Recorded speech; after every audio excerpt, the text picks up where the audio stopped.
So hi friends, hope you all will be fine and safe. तो बच्चों, हमने जो अपलोड किया था हमारा जो इंट्रोडक्शन वीडियो, और मुझे विश्वास है कि वो आप लोगों को पसंद आई होगी।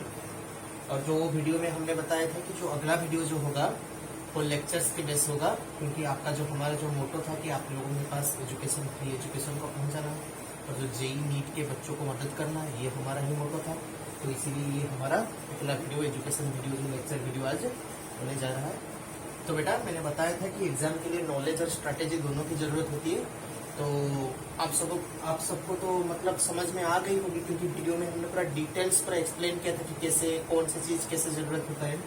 तो बेटा, आज हम जो शुरू करेंगे वो होता है आपका मैकेनिक्स, क्योंकि आपको पता होगा कि 11th क्लास का जो सिलेबस जो है, मेनली आपका 11th क्लास का जेई हो या बोर्ड्स का हो, जो सिलेबस है मेनली मैकेनिक्स के बाद आता है थर्मोडाइनमिक्स, उसके बाद आता है फ्लूइड स्टैटिक्स और फ्लूइड डायनामिक्स, उसके बाद आता है प्रॉपर्टीज ऑफ मैटर जैसे कि आपका इलास्टिसिटी वगैरह ये सब आता है, उसके बाद आता है वेव्स। तो ये आता है आपका पूरा 11 का पूरा सिलेबस। तो बेटा, आज जो पहले जो शुरू करने हम जा रहे हैं ये है आपका मैकेनिक्स ब्रांच। मैकेनिक्स के अंदर पहला हम जो शुरू करेंगे वो है काइनेमेटिक्स।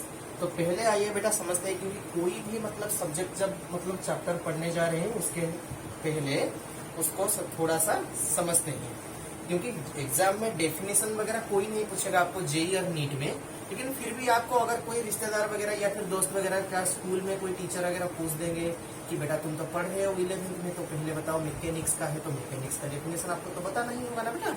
तो इसीलिए हम थोड़ा सा समझते हैं, छोटी छोटी डेफिनेशन इतना जरूरत नहीं है, खास करके जो लोग रिपीटर्स हैं या फिर 12th में है उनके लिए डेफिनेशन बिल्कुल जरूरत नहीं है।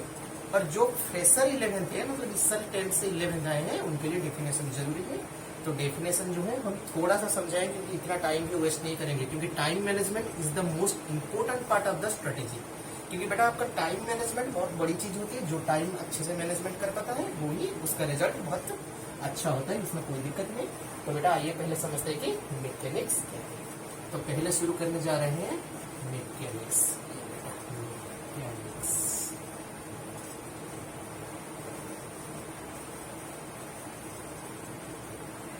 तो बेटा मैकेनिक्स मतलब कोई सेंस आपके मन में आ रहे हैं जब हम बोल रहे हैं मैकेनिक्स। तो बेटा जो मैकेनिक्स का मतलब होता है is the branch of the physics which deals with the condition of rest और मोशन ऑफ ऑब्जेक्ट्स। समझ में आया बेटा? मतलब किसी भी वस्तु का गति या फिर उसका स्थिति, मतलब वस्तु या फिर गतिज वस्तु या फिर रेस्ट में है या मोशन में है, उसका जो स्टडी करता है, उसका स्टडी से मतलब उसका अध्ययन से जो फिजिक्स के जो ब्रांच रिलेटेड है उसको हम बोलते हैं क्या कि मैकेनिक्स होता है। डील्स विद थोड़ा सा मतलब इतना मतलब क्या ब्रीफ डिस्क्रिप्शन की जरूरत नहीं है, मतलब थोड़ा सा जस्ट चैप्टर की इंट्रोडक्टरी के लिए, चैप्टर को समझने के लिए छोटी छोटी डेफिनेशन की जरूरत होती है। Deals with the condition of rest और मोशन। कंडीशन ऑफ रेस्ट और मोशन। तो ये बेटा होता है mechanics, deals with the condition of rest और मोशन ऑफ एनी ऑब्जेक्ट। तो बेटा जो मैकेनिक्स होता है ना, मैकेनिक्स के अंदर 3 ब्रांचेस आता है। मैकेनिक्स के अंदर पहला क्या आता है? पहला आता है स्टैटिक्स। बेटा पहला चीज जो आता है वो होता है स्टैटिक्स। स्टैटिक्स के बाद आता है डायनामिक्स, और आज हम जो पढ़ने जा रहे हैं पहला आता है स्टैटिक्स, उसके बाद आता है डायनामिक्स, और आज हम जो पढ़ने जा रहे हैं वो है काइनेमेटिक्स। ये काइनेमेटिक्स चैप्टर ही आपका 11th का जो फास्ट चैप्टर है, क्योंकि डायनामिक्स के बारे में उसके मतलब अगले चैप्टर में जो लॉज ऑफ मोशन फ्रिक्शन वगैरह आएगा वहां पे हम डायनामिक्स को मतलब पूरा ब्रीफली स्टडी करेंगे। लेकिन आज जो चैप्टर है वो है काइनेमेटिक्स, जो कि आपका 11th का पहला चैप्टर है, और जेई सिलेबस का भी पहला चैप्टर है, ये है काइनेमेटिक्स। तो पहले समझते हैं बेटा कि स्टैटिक्स डायनामिक्स। तो बेटा स्टैटिक्स क्या है? स्टैटिक्स मतलब वही होता है, मतलब एक मतलब मान लीजिए कि mechanics deals with the condition of rest और मोशन, मतलब बोथ रेस्ट और मोशन के बारे में जो डील करता है वो होता है मैकेनिक्स। तो स्टैटिक होता है deals with the condition of rest only, deals with the condition of rest, deals with the condition of rest और इक्विलिब्रियम। बेटा था इक्विलिब्रियम मतलब जब बेटा मतलब इक्विलिब्रियम का अर्थ होता है जब एक कोई भी ऑब्जेक्ट पर जब जो नेट फोर्स जो होता है जब जीरो हो जाता है। मतलब मान लो कि कोई आप वस्तु को मैं क्या कर रहे हो कि पुल कर रहे हो, मतलब कोई भी अगर कोई बॉक्स बॉक्स वगैरह रखा हुआ है उसको आप पुल कर रहे हो, तो आप जितना फोर्स से पुल कर रहे हो उसका अपोजिट साइड से उतना फोर्स से ही कोई उसको उस साइड से भी पुल कर रहे हैं। मतलब दोनों साइड से जो हो रहा है कि क्या हो रहा है कि फोर्स बराबर हो रही है। तो जो दोनों साइड का जैसे फोर्स बराबर हो जाएगा तो जो बॉक्स क्या मूव तो नहीं करेगी, तो रेस्ट में रहेगी, तो इक्विलिब्रियम में रहेगी। तो deals with the condition of equilibrium यही होता है, कंडीशन ऑफ इक्विलिब्रियम और रेस्ट।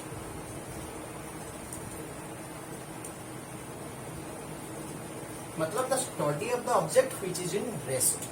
मतलब कोई भी वस्तु जब रेस्ट में होता है उसका जो अध्ययन के साथ जो फिजिक्स का जो ब्रांच रिलेटेड होता है, मैकेनिक्स का जो ब्रांच रिलेटेड होता है उसे बोला जाता है स्टैटिक्स। तो डायनामिक्स क्या होगा, तो रेस्ट के साथ जो रिलेटेड होता है वो स्टैटिक्स होता है, तो जो मोशन के साथ रिलेटेड होगा डायनामिक्स होगा। तो डील्स विद द स्टडी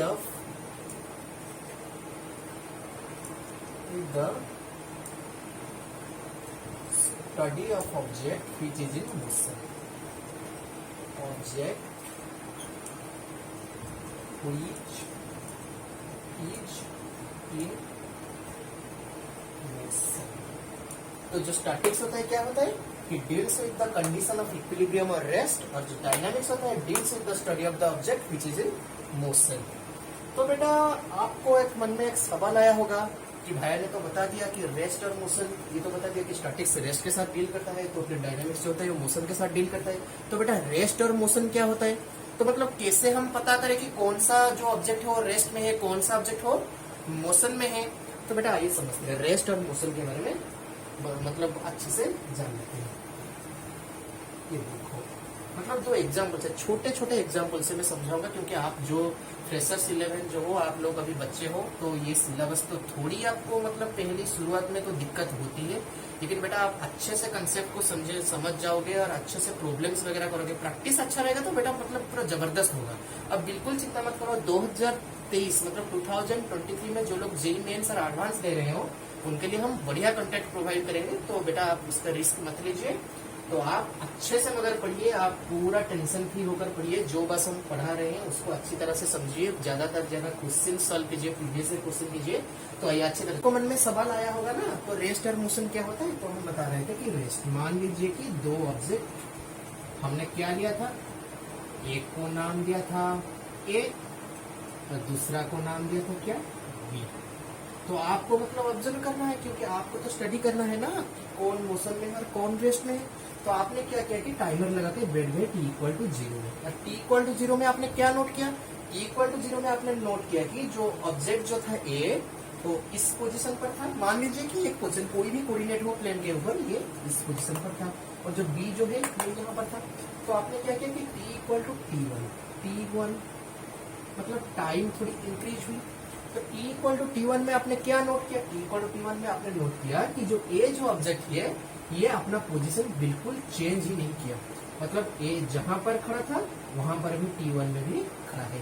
लेकिन जो b जो ऑब्जेक्ट था ये यहाँ पर था, लेकिन ये t1 में क्या हुआ, t1 में ये इस डिस्टेंस तक मतलब ये तक सफर तय कर ली, मतलब इतना दूरी तक जर्नी कर ली बी ने रेस्ट में नहीं रुका, लेकिन ए रेस्ट में रह गया।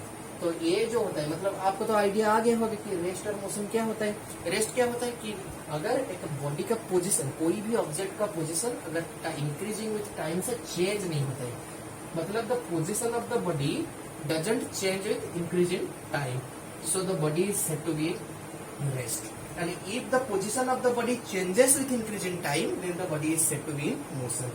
तो बेटा ये जो A के साथ मतलब A के जो प्रॉपर्टी है, A की जो इक्विलिब्रियम मतलब रेस्ट में है, मतलब इक्विलिब्रियम में है, तो A के जो मतलब जो क्या मतलब A के प्रॉपर्टी के बारे में जो सब स्टडी होता है वो स्टडी को बताया जाता है कि स्टैटिक्स। मतलब आपको बताया ना, deals with the condition of equilibrium और रेस्ट, मतलब एक और रेस्ट में है क्योंकि ये इसका पोजीशन क्या हुआ कि टाइम के अनुसार चेंज नहीं कर रहा है। तो चेंज नहीं कर रहा है मतलब इसके रिलेटेड स्टडी जो क्या होगा वो स्टैटिक्स होगा। लेकिन the deal with the study of object in motion मतलब जो डायनामिक्स, तो बी क्या हो रहा है कि इसका पोजीशन टाइम के अनुसार चेंज कर रहा है। तो बी के साथ जो स्टडी जो रिलेटेड होगा उसको बोला जाएगा कि डायनामिक्स। समझ में आया बेटा? स्टैटिक और डायनामिक्स में बेसिक डिफरेंस। जो ए के साथ जो रिलेटेड होगा जो स्टडी होगा स्टैटिक्स, बी के साथ जो स्टडी रिलेटेड होगा वो होगा डायनामिक्स। क्योंकि ये एक रेस्ट ऑब्जेक्ट है, उसका पोजीशन चेंज नहीं हो रहा है टाइम के साथ, लेकिन ये अब मोशन में है क्योंकि इसका जो पोजीशन है वो टाइम के अनुसार चेंज हो रहा है। अब मुझे लगता है कि आपको कंप्लीट मतलब आइडिया एक आ गया होगा कि स्टैटिक्स क्या है, डायनामिक्स क्या है, रेस्ट क्या है और मोशन क्या है। लेकिन बेटा एक बहुत बड़ी चीज हमको मतलब क्या मतलब बहुत अच्छा चीज हम आपको बताने की जा रहे हैं कि रेस्ट और मोशन जो होता है ना बेटा वो डिफरेंट होता है डिफरेंट पर्सन के लिए। बताते हैं मतलब छोटा छोटा एग्जाम्पल देके बढ़िया बढ़िया एग्जाम्पल देके समझाते हैं। चलिए ये बेटा जो आप नोट अगर आप सीरियसली पढ़ रहे हो तो 11th के लिए मुझे लगता है आप अगर डेफिनेशन वगैरह आपको चाहिए तो लिख सकते हो, या फिर मुझे लगता है सबसे बढ़िया जो चीज है आप अच्छे तरह से समझ जाओ कि क्लास में जो हो रहा है फिर अपनी भाषा में लिख लेना, क्योंकि आपको जैसा समझ में आएगी। क्योंकि मे भी आपको याद रखने में थोड़ी दिक्कत हो रही होगी, तो आप पहले अच्छी तरह से समझ जाओ फिर अपनी भाषा में 2-4 लाइन में लिख लेना और हमेशा उसे याद रखना। क्योंकि कोई भी मतलब प्रॉब्लम करने से पहले कंसेप्ट को अच्छी तरह से समझना बहुत जरूरी होता है। फॉर्मूलाज को भी हम अच्छी तरह से मतलब प्रॉब्लम एप्लीकेशन के साथ दिखा देंगे कि फॉर्मूला को आप कैसे याद रखना है और अप्लाई कैसे करना है। चलिए आगे बढ़ते हैं। हाँ, तो हम बेटा बात कर रहे थे कि रेस्ट और मोशन के बारे में। तो आप रेस्ट और मोशन तो आपको पता हो गया, लेकिन बेटा जो रेस्ट और मोशन होता है ना ये एक चीज पर डिपेंड करता है, और वो चीज को क्या बोला जाता है कि जो फिजिक्स के वर्ल्ड में वो चीज जिसके ऊपर रेस्ट और मोशन डिपेंड करता है इसे हम सब क्या बोलते हैं, फ्रेम ऑफ रेफरेंस। ये एक अच्छा टर्म है, frame of reference. Frame of reference, frame of reference. तो बेटा ये फ्रेम ऑफ रेफरेंस क्या है चलिए समझते हैं। क्योंकि मान लो कि बेटा आप स्कूल जा रहे हो, आप अपने स्कूल बस में क्या हो स्कूल जा रहे हो और आप पीछे सीट में बैठे हो, मतलब ये है आपका स्कूल बस। चलिए अच्छी तरह से मतलब पिक्चर देके मतलब आपको समझाते हैं हम। ये है सीट सब है, ये बेटा ये सीट से। तो बेटा ये जो सीट में ये बैठा है आपका दोस्त, और इस सीट में बैठे हो आप, ये आप बैठे हो, ये आपका दोस्त बैठा है। और बेटा यहाँ पे क्या है कि आपका जो स्कूल घर और स्कूल के रास्ते में कुछ दुकान बाजार कुछ होता है। तो ये मार्केट है। ये मार्केट में क्या है कि यहाँ पे कुछ लोग खड़े हैं, यहाँ पे कुछ लोग खड़े हैं। तो बेटा जब बस चल रही है मतलब आपका स्कूल बस चल रही है, समझे, आपका स्कूल बस घर से स्कूल तक जा रही है। तो बेटा आप जब देखोगे आपके दोस्त को तो वो आपको रेस्ट में लगेगा कि नहीं, तो वो अपने सीट में तो बैठा है, तो उसका पोजीशन तो टाइम के अनुसार चेंज नहीं हो रहा है क्योंकि आप भी बैठे हो वो भी बैठा है। तो आपके नजरियत में जो क्या होता है, आपकी जो मतलब व्यूज में आपका दोस्त क्या है कि रेस्ट में है। लेकिन बेटा आपका बस जब यहाँ से पास करेगा, इस मार्केट के सामने से जब पास करेगा, और ये मार्केट के लोग जब खिड़की, क्योंकि मतलब क्या शीशे की खिड़की होती है ना गाड़ी में, तो खिड़की के जरिए जब देखेंगे तो क्या आपका दोस्त उनको रेस्ट में लगेगा? बेटा बिल्कुल नहीं लगेगा, क्योंकि फ्रेम ऑफ रेफरेंस में डिपेंड करता है। आप बस में हो, आप खुद बैठे हो और आपकी दोस्त आपके सामने बैठा है, मतलब एक रेफरेंस फ्रेम के अंदर आप दोनों हो, इसीलिए ये आपको रेस्ट में लग रहा है। लेकिन ये जो लोग हैं इन लोगों के व्यू में ये रेस्ट में नहीं होगा। इसीलिए बेटा बोला जाता है कि no object in the world which is in absolutely rest. बेटा एब्सोल्युटली रेस्ट में कोई चीज नहीं होता है, बेटा सब फ्रेम ऑफ रेफरेंस पे डिपेंड करता है। और एक एग्जांपल देते हैं, क्योंकि बेटा हम तो जानते हैं कि हमारा जो अर्थ है, हमारा धरती, मतलब ये तो रोटेट कर रहा है, फिर सन के अराउंड रिवॉल्व भी कर रहा है। तो बेटा मान लीजिए कि धरती का क्या हमारा जो प्लैनेट है साइज बढ़ा है, इसीलिए ये जब घूर रहा है, मतलब क्या गोल गोल गोल गोल घूम रहा है, ये हमको इसका कुछ इफेक्ट नहीं पड़ रहा है। मान लीजिए कि आपका कोई फ्रेंड एस्ट्रोनॉट बन गया और वो एस्ट्रोनॉट बन के कहाँ गया कि मून पे गया, तो चांद पे गया, समझे, वो चांद पे गया एस्ट्रोनॉट बन के, और वहां से वो एक क्या हुआ कि पावरफुल टेलीस्कोप से आपको ऑब्जर्व करना शुरू किया। मतलब जब वो अर्थ पे था तो क्या लगता था मतलब मान लीजिए कि आप उस वक्त कोई मतलब कहाँ मतलब घर में चुपचाप अपने स्टडी टेबल में बैठे हुए हो, तो जब वो अर्थ से आपको मतलब ऑब्जर्व करेगा उसके हिसाब से आप रेस्ट में हो। लेकिन जब वो चांद पे जाके आपको ऑब्जर्व करेगा, मून सरफेस से आपको ऑब्जर्व करेगा, तो क्या देखेगा, आप भी घूम रहे हो वैसे। समझे कि बेटा? तो बेटा फ्रेम ऑफ रेफरेंस के ऊपर डिपेंड करता है कि कोई कौन सा ऑब्जेक्ट रेस्ट में है, कौन सा ऑब्जेक्ट मतलब क्या मोशन पे है। ये जनरली इस टर्म पे डिपेंड करता है, जो जिसको हम बोलते हैं क्या, फ्रेम ऑफ रेफरेंस। और फ्रेम ऑफ रेफरेंस एक बेहद इंपॉर्टेंट टर्म है फिजिक्स के लिए, मतलब बहुत इंपॉर्टेंट है। जब हम अगले चैप्टर पढ़ेंगे laws of motion, laws of motion और जो सेंटर ऑफ मास होता है, centre of mass laws of motion chapter में इसका बहुत यूज होगा। तो फ्रेम ऑफ रेफरेंस का मुझे लगता है आपको आइडिया आ गया होगा, क्योंकि फ्रेम ऑफ रेफरेंस के हिसाब से ही, according to frame of reference, हम डिसाइड करते हैं कि कौन सा ऑब्जेक्ट जो है रेस्ट में है और कौन सा ऑब्जेक्ट जो है वो मोशन पे है। और बेटा अब तो समझ में आ गई होगी। चलिए हमारा चैप्टर की इंट्रोडक्शन देखिए, जो है काइनेमेटिक्स। तो आपको तो मैकेनिक्स मैंने बता दिया, क्योंकि मैकेनिक्स होता है कंडीशन ऑफ मतलब जो study related to condition of rest और मोशन। फिर बताया स्टैटिक्स, स्टैटिक्स जो होता है वो रेस्ट मतलब study related to the object which is in rest. फिर जो होता है डायनामिक्स होता है, डायनामिक्स होता है the study related to object which is in motion. तो बेटा तीसरा टर्म जो आता है मैकेनिक्स के अंदर होता है काइनेमेटिक्स। ये समझते हैं काइनेमेटिक्स, जो कि आपका 11th सिलेबस का, जेई सिलेबस का, जो कि सबसे पहला चैप्टर है काइनेमेटिक्स। तो बेटा ये जो काइनेमेटिक्स जो वर्ड है ना, काइनेमेटिक्स वर्ड एक ग्रीक वर्ड से डिराइव की गई है, जो ग्रीक वर्ड का नाम है काइनेमा। काइनेमा, ये देखिए काइनेमा, ये क्या है, ये एक ग्रीक वर्ड है, ग्रीक वर्ड से इसको डिराइव किया गया है, जिसका मतलब नाम है काइनेमा ग्रीक में। और ग्रीक में जो काइनेमा जो वर्ड है इसका मीनिंग है मोशन। काइनेमा का मतलब है ग्रीक में मोशन। तो बेटा काइनेमेटिक्स क्या होता है? काइनेमेटिक्स होता है branch of mechanics which deals with the study of object which is in motion but without considering the laws of motion और द रीजन ऑफ मोशन। मतलब कौन सा, मतलब हमें क्या हुए कि हम एक मोशन में हुए ऑब्जेक्ट की जो प्रॉपर्टी को हम यहाँ पे स्टडी करेंगे, लेकिन हम यहाँ पे कंसीडर नहीं करेंगे कि कौन सा फोर्स की वजह से या किसके वजह से हम मोशन कर रहे हैं, क्योंकि वो चैप्टर जानने के लिए हमें लॉज ऑफ मोशन, इसका बाद में जो चैप्टर आएगा ना न्यूटन्स लॉज ऑफ मोशन, वो चैप्टर में इसका डिस्क्रिप्शन दे दी गई है। तो काइनेमेटिक्स सिंपली क्या होता है, मतलब ये है मोशन की, मतलब जो ऑब्जेक्ट मोशन में है उसका स्टडी रिलेटेड चैप्टर है, लेकिन कौन सा रीजन की वजह से ये मोशन कर रहे हैं उसका हम स्टडी नहीं करेंगे यहाँ पर। तो बेटा तो काइनेमेटिक्स सिंपली एक डायनामिक्स का ही पार्ट है, क्योंकि डायनामिक्स होता है स्टडी रिलेटेड टू मोशन। तो डायनामिक्स में मोशन की क्या होता है, क्योंकि मोशन का हम रीजन हम पता करते हैं, लेकिन ये जो काइनेमेटिक्स है मोशन का जो रीजन है, जो वजह है इस वजह से ये मोशन में है, उसका हम कंसिडर नहीं करेंगे। हम सिर्फ इसका प्रॉपर्टी, क्योंकि मोशन में कितना समय लगेगा एक डिस्टेंस को कवर करने में, कितना डिस्टेंस तक जाएगा इतना टाइम में, और ये सब बेटा एक्सेलरेशन क्या है, वेलोसिटी क्या है, तो डिफरेंट टर्मिनोलॉजी जो है वहाँ मतलब हम आपको अभी बता रहे हैं इसके बारे में। तो आपको काइनेमेटिक्स, स्टैटिक्स, डायनामिक्स और मैकेनिक्स, रेस्ट, मोशन, ये सब के बारे में मतलब मुझे लगता है कि अच्छे से आइडिया आ गई होगी। और जो डेफिनेशन है वो क्या है कि आप अपनी भाषा में लिख लीजिएगा, अच्छे से समझ लीजिए चैप्टर को, फिर डेफिनेशन आप खुद बनाइए, क्योंकि खुद नोट बनाने से मतलब क्या फायदा होता है कि आपका जो मतलब क्या पढ़ाई का जो मतलब मेथड ऑफ जो प्रोसीजर है वो आपका इम्प्रूव हो जाता है। मतलब खुद नोट बनाते हो मतलब खुद भी क्वेश्चन ही कर सकते हो, और जितना क्वेश्चन कर सकते हो, जितना डाउट पूछ सकते हो, और जितना क्वेश्चन तुम खुद करोगे इतना ही तुम्हारा मतलब क्या इम्प्रूवमेंट होगा। समझे नहीं बेटा? चलो तो अब थोड़ा थोड़ा तो काइनेमेटिक्स के बारे में समझ गए, चैप्टर तो इंट्रोडक्शन हो गया चैप्टर का। तो अब काइनेमेटिक्स से रिलेटेड कुछ टर्मिनोलॉजीज को समझते हैं बेटा। Terminologies, important terminologies.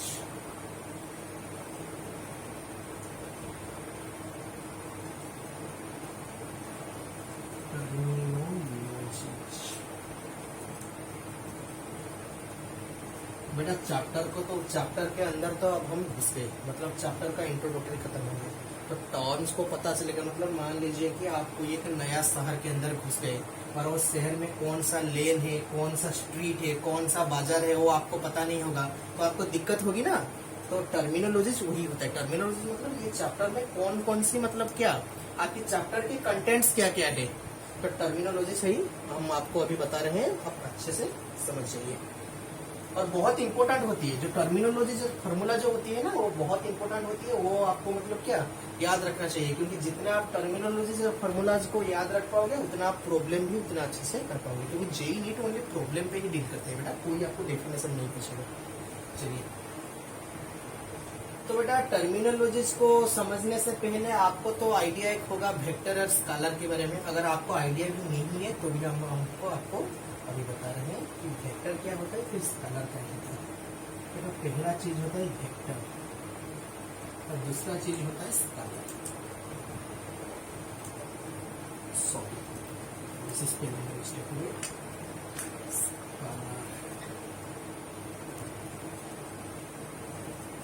तो बेटा वेक्टर क्वांटिटी वो क्वांटिटीज होती है जिनका मतलब क्या होता है कि मैग्नीट्यूड होता है और एक डायरेक्शन होता है, मतलब दिशा होता है। एक पर्टिकुलर डायरेक्शन में ही उनका एप्लीकेशन हो सकता है, जो है वेक्टर डायरेक्शन होता है। लेकिन जो स्केलर क्वांटिटी होता है उनका कोई डायरेक्शन ही नहीं होता है। समझ में आई ना बेटा? तो ये वेक्टर स्केलर की जो यूज होगा वो जो काइनेमेटिक्स चैप्टर में वो मतलब बहुत ही होगा, क्योंकि आपको पता होगा कि बहुत सारे टर्म्स है जो कि कुछ टर्म्स वेक्टर से कुछ टर्म्स स्केलर से, वो हम आपको अच्छी तरह से बताएंगे।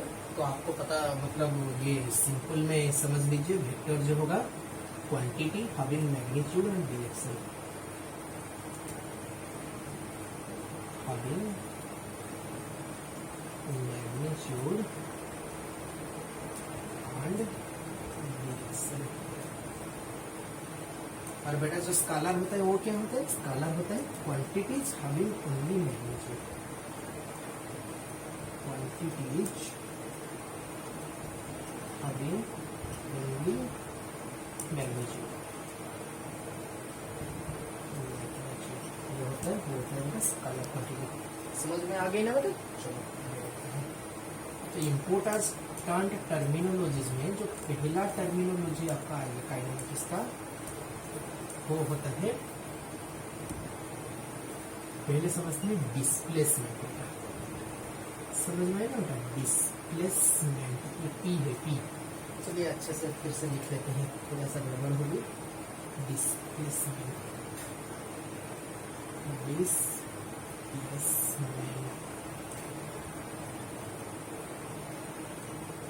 तो बेटा डिस्प्लेसमेंट क्या होता है? तो बेटा डिस्प्लेसमेंट जो होता है, the change of position of a object in a specific direction is known as the displacement. The change of position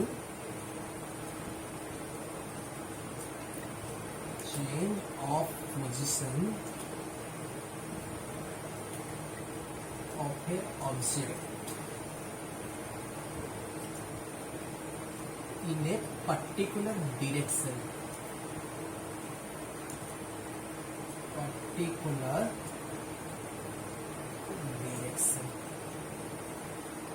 The change of position of any object in a particular direction, ये होता है displacement. और जब displacement बेटा जो होता है ये एक वेक्टर क्वांटिटी होता है। Displacement is a vector quantity,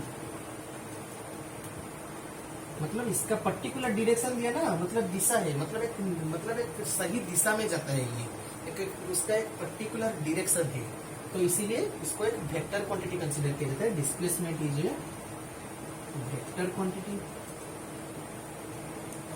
तो बेटा ये तो वेक्टर क्वांटिटी है, मतलब अगर इसका एक दिशा होगा तो ये बहुत पॉजिटिव हो सकता है, नेगेटिव हो सकता है, जीरो भी हो सकता है। वो कैसे होगा हम आपको इलस्ट्रेशन से पूरा आपको अच्छी तरह से समझाएंगे। तो पहले लिख लेते हैं थोड़ा important points. Displacement of a body, मतलब जो 11th के बच्चे हो, अभी फ्रेशर्स हो, इसको नोट कर लीजिएगा, ये इंपोर्टेंट है। टर्मिनोलॉजी बहुत इंपोर्टेंट होती है। टर्मिनोलॉजी से फॉर्मूला आपको अच्छी तरह से याद रहना चाहिए प्रॉब्लम करने से पहले। Okay, displacement of a body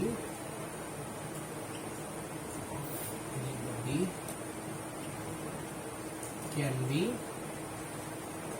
positive, negative और जीरो। मतलब बेटा जो डिस्प्लेसमेंट होगा ना एक पार्टिकल की या पूरी बॉडी की, वो पॉजिटिव होगा, नेगेटिव भी हो सकता है, जीरो भी हो सकता है। तो बेटा आइए आप समझते हैं कि डिस्प्लेसमेंट क्या है। मान लीजिए कि बेटा ये आपका घर है, समझो बेटा, ये है आपका घर, और आप यहाँ पे शांति से पूरा रहते हो और अच्छी से पढ़ाई करते हो, ये आपका घर है। और ये ए के घर को मैंने नाम दे दिया क्या? अरे बेटा ये जो है ना, ये आपका स्कूल है, स्कूल। ये क्या है? आपका स्कूल है। स्कूल में आप तो जाते हो हमेशा, तो मतलब जाओगे पढ़ने के लिए 12th तक। तो बेटा आपका घर से जो स्कूल तक, मतलब ये आपका घर से स्कूल को कनेक्ट करने वाली ये है सड़क, जो आपके घर से घर को स्कूल से कनेक्ट करती है। तो बेटा आप क्या किए कि घर से पैदल चलना शुरू किए, और कुछ समय बाद आप आके यहाँ पे पहुंच गए स्कूल में, कुछ समय बाद। तो वो समय में, मतलब उसको अगर हम मान लीजिए कि वो टी समय, मतलब मान लीजिए कि 3 मिनट्स या 30 सेकेंड्स कुछ भी हो समय, टी समय में आपने आपका जितना डिस्टेंस आपने कवर किया, ये आप जितना पोजीशन आपका चेंज हुआ और ये जितना दूरी आप तय किया इस डायरेक्शन में, क्योंकि आपका घर का मतलब इसे मान लीजिए कि ये नॉर्थ होता है, ये साउथ होता है, ये ईस्ट होता है और ये वेस्ट होता है। मतलब आप ईस्ट डायरेक्शन में जितना आपका पोजीशन चेंज हुआ यहाँ से यहाँ तक टी समय में, वही होगा आपका डिस्प्लेसमेंट। तो बेटा आप तो आपके मन में सवाल आया होगा कि भैया ये तो डिस्प्लेसमेंट बोल रहे हो, ये तो डिस्टेंस भी हो सकती है, मतलब ये जो दूरी जब तय की ये घर से स्कूल तक, तो ये इसका डिस्टेंस भी हो सकता है। तो चलिए समझते हैं कि डिस्टेंस और डिस्प्लेसमेंट के अंदर जो डिफरेंस होता है वो क्या होता है। इसीलिए आपको मैंने वेक्टर और स्केलर के बारे में पहले थोड़ा सा हिंट दिया। तो अब हम समझाएंगे कि डिस्प्लेसमेंट और डिस्टेंस के अंदर जो फर्क क्या होता है। चलिए ये बेटा हो गया, इतना साफ कर दो। अगर नहीं होगा तो थोड़ा वीडियो को पॉज करके अच्छी तरह से लिखिए, मतलब नोट बना लीजिएगा, क्योंकि आपका जो नोट है वो बहुत ही इंपॉर्टेंट होता है। छोटी छोटी टर्मिनोलॉजीज को समझना, फॉर्मूलाज को बहुत अच्छी तरह से याद रखना और प्रॉब्लम करने के लिए बहुत हेल्पफुल हो जाते हैं। चलिए आगे बढ़ते हैं। तो बेटा अब आता है हमारा डिस्टेंस और डिस्प्लेसमेंट। समझते हैं अच्छी तरह से डिस्टेंस एंड डिस्प्लेसमेंट। डिस्टेंस और डिस्प्लेसमेंट के बारे में बेटा अब हम समझते हैं, समझो बेटा। तो मान लीजिए कि हम आपको छोटे छोटे इलस्ट्रेशन से समझा रहे हैं। मान लीजिए कि ये तीनों पॉइंट है, ये यहाँ पे एक पॉइंट है ए, यहाँ पे हमने एक पॉइंट ले ली बी और यहाँ पे हमने एक पॉइंट ले ली सी। समझो बेटा, ए बी सी। और आप दो बच्चे हो, मतलब आप हो और आपका भाई हो या फिर आपका दोस्त हो, मतलब उनमें एक क्या हुआ कि मतलब एक कंपटीशन लगा कि कौन ए से, मतलब आप दोनों ए में खड़े हो, आप खड़े हो ए में और आपका भाई जो है वो भी खड़ा है ए में, और आप दोनों में एक शर्त लगा क्या, कौन है जो सी में सबसे पहले पहुंच जाएगा, और जो पहुंच जाएगा उसे 2 टॉफीज ज्यादा मिलेगी। ये आपका शर्त लगा। तो आपने क्या किए कि ए से शुरू किए, फिर ए से बी तक का गए, फिर बी से आए सी तक। मतलब ये है आपकी जो पाथ आपने ट्रेस की, यहाँ पे ए से बी तक गए तो बी से सी तक आए। तो आप कितना डिस्टेंस कवर किए, ये ए बी तक का डिस्टेंस प्लस बी सी तक का डिस्टेंस। और आपका जो भाई जो था वो क्या क्या, मतलब वो आपसे थोड़ा चालाक है, वो देखा बेटा मुझे तो ट्रॉफी तो लेना ही है, ऑब्वियसली मुझे भैया से अच्छा 2 ट्रॉफी मतलब ज्यादा लेना है। वो क्या किया, बी तक नहीं गया, क्यों मैं बी तक जाऊँ, तो वो क्या किया, सी, ए से सी डायरेक्ट उन्होंने ए से सी तक चला गया। मतलब वो कितना डिस्टेंस मतलब तय किया, वो ए से सी। तो बेटा आप में से आप बताइए जो शॉर्टेस्ट डिस्टेंस, जो शॉर्टेस्ट पाथ कौन सा है, ये A B plus B C वाला है या ये डायरेक्ट ए से सी वाला है, ये ए सी वाला है। तो बेटा ये जो शॉर्टेस्ट डिस्टेंस होती है ना, वही को उसी को बोला जाता है displacement. Displacement is the shortest distance. एक पॉइंट याद रख लीजिएगा, displacement is the shortest distance. अब समझ में आ गई होगी बेटा। अब हम प्रैक्टिकली इसको मतलब आपको समझाते हैं। शॉर्टेस्ट डिस्टेंस मतलब किसी भी पॉइंट के, मतलब इनिशियल पॉइंट और फाइनल पॉइंट में जो शॉर्टेस्ट डिस्टेंस जो होती है ना बेटा, वही होता है आपका displacement. Shortest distance is known as the displacement. मतलब मान लीजिए कि बेटा तो ये जो डिस्प्लेसमेंट है ये इस दिशा में हो रहा है, पर्टिकुलर डायरेक्शन में हो रहा है।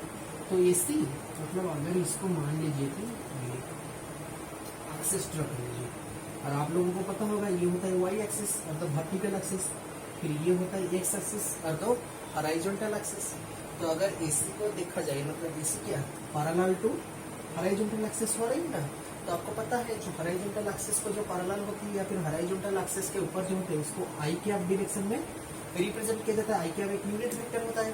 तो i तो अगर मान लिया जाए कि A से मतलब आपके भाई का इस पॉइंट से इस पॉइंट तक मतलब इनिशियल से फाइनल पॉइंट तक का जो डिस्प्लेसमेंट है उसको AC i कैप से रिप्रेजेंट किया जाएगा।